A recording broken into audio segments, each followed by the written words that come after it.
Hi you guys, welcome back to my channel, and as you can see, we will be learning about the anatomy of the female reproductive system in humans in today's class.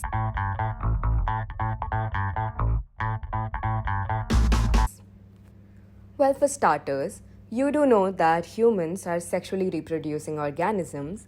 That means in order to reproduce, they have to undergo the process of fertilization or the fusion of gametes. Now, these gametes are produced each from the male and female and are fused inside the female body, which later develops into a zygote and then into a baby. As opposed to the male reproductive system in humans, the entire female reproductive system is inside the female body. And the gametes that are produced by the female can be known as ova or eggs, which is plural for ovum or egg. And these are produced in the ovaries of a female reproductive system. Now let us step by step draw the female reproductive system and understand its anatomy. First, I'm drawing a pair of ovaries, and now ovaries are obviously the primary sex organ because they produce the ovum or egg.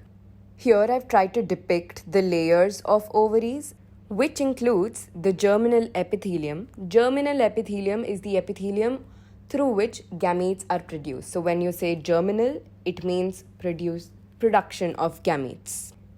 Adding to this, ovaries are almond shaped. Now coming back to the layers of the ovarian wall, there is another layer that is inside of the germinal epithelium, which is known as tunica albuginea, which gives ovaries the whitish appearance that it possesses. Now the germinal epithelium and the tunica albuginea together make up the cortex of ovary, cortex meaning the outer side of the ovary, and the inner side is rich in blood supply and nerve supply and is known as the medulla of the ovary. Now let's talk about the accessory ducts of a female reproductive system.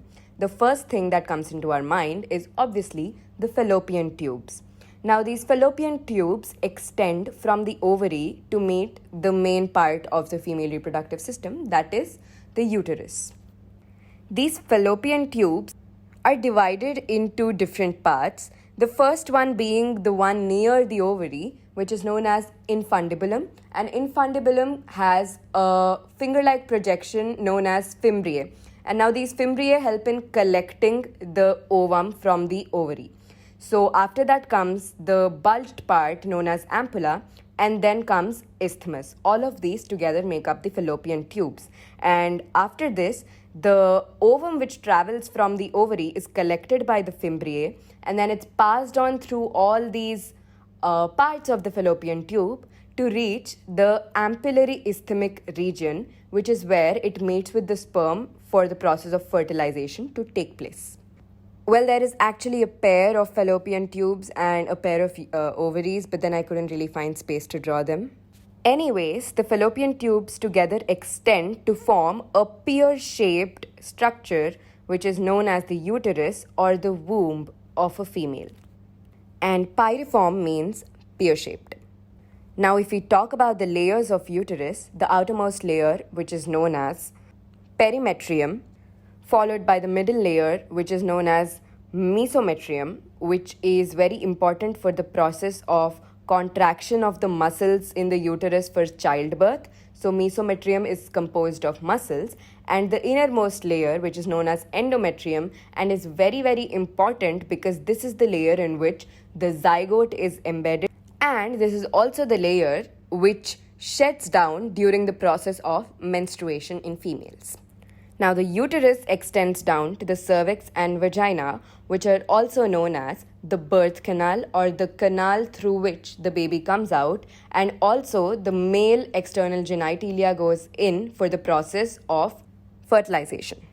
Now, let's talk about the various ligaments involved. The first one that comes into our mind is the ligament that attaches ovaries to the uterus, and these ligaments are also known as mesovarium.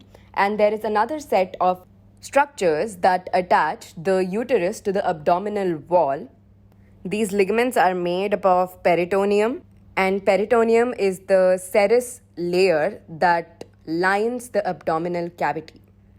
Now let's talk about vagina. Well, obviously it helps in menstrual flow. Secondly, it is made up of an inner mucosal layer, a middle musculature, and an outer adventitia layer. And it is also lined by a non-keratinized stratified squamous epithelium. Which means non-keratinized obviously means it does not contain keratin, and stratified means it is made up of more than one layer of tissues, and squamous epithelium, you obviously learnt about it. It is basically a flattened layer of cells. Apart from this, vagina also contains a certain set of lactobacillus bacteria known as Doderlines bacteria, which result in the acidic nature of the vagina. Now we've talked about what is inside the female body, but let us talk about the external genitalia of the female body. Starting with mons pubis or labia majora. And now labia majora is homologous to the scrotal sac of the male reproductive system. Homologous in the sense it has the similar function as that of a scrotal sac. It is a spongy layer which is covered with pubic hair, and right below it extends the labia minora, which is foldings of tissues that cover the vaginal opening. Apart from the vaginal opening, there is also a finger-like structure known as the clitoris, which is at the junction of the labia minora, and this is homologous to the glans penis in males. There is also the urethral opening from where excretory products come out. And covering the vaginal opening is a layer of hymen. Now, hymen is this membranous layer which is usually broken during the first coitus, but it can also break due to high level of physical activity. There is another gland that you need to learn about that is known as the Bartholin's gland, which is homologous to the Cowper's gland in males. And Bartholin gland obviously produces a lubrication to counter the acidity in the vagina. Now we've obviously talked about the primary sex organs and accessory ducts, etc., which is basically the ovary and the other parts associated with it. Let us now talk about secondary sex organs, which aid in the process of childbirth and reproduction. And the first organ that comes into our mind is obviously the mammary glands, which are special to mammals. So mammary glands help in nourishing the child after it is born. Before starting the anatomy of the mammary glands, let us just go over this particular sequence I'm going to show you, which is mammary tubules to mammary ducts to mammary ampulla to lactiferous ducts. And here I've drawn a typical mammary gland, and it is obviously near the chest area, so you can see the rib cage here too. Now these breasts are composed of glandular tissue which produces milk and fat, and the amount of fat can vary from person to person.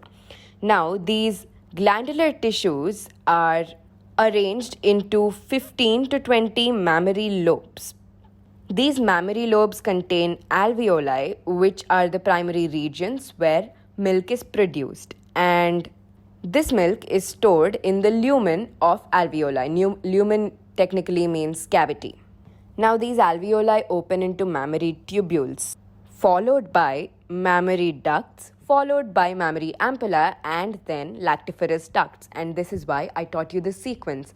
And now how this happens is n number of alveoli together combine in order to form mammary tubules, and all these mammary tubules together combine to form mammary ducts, and similarly a huge mammary ampulla, and finally the milk comes out of the lactiferous ducts, which are present near the nipple or the areola.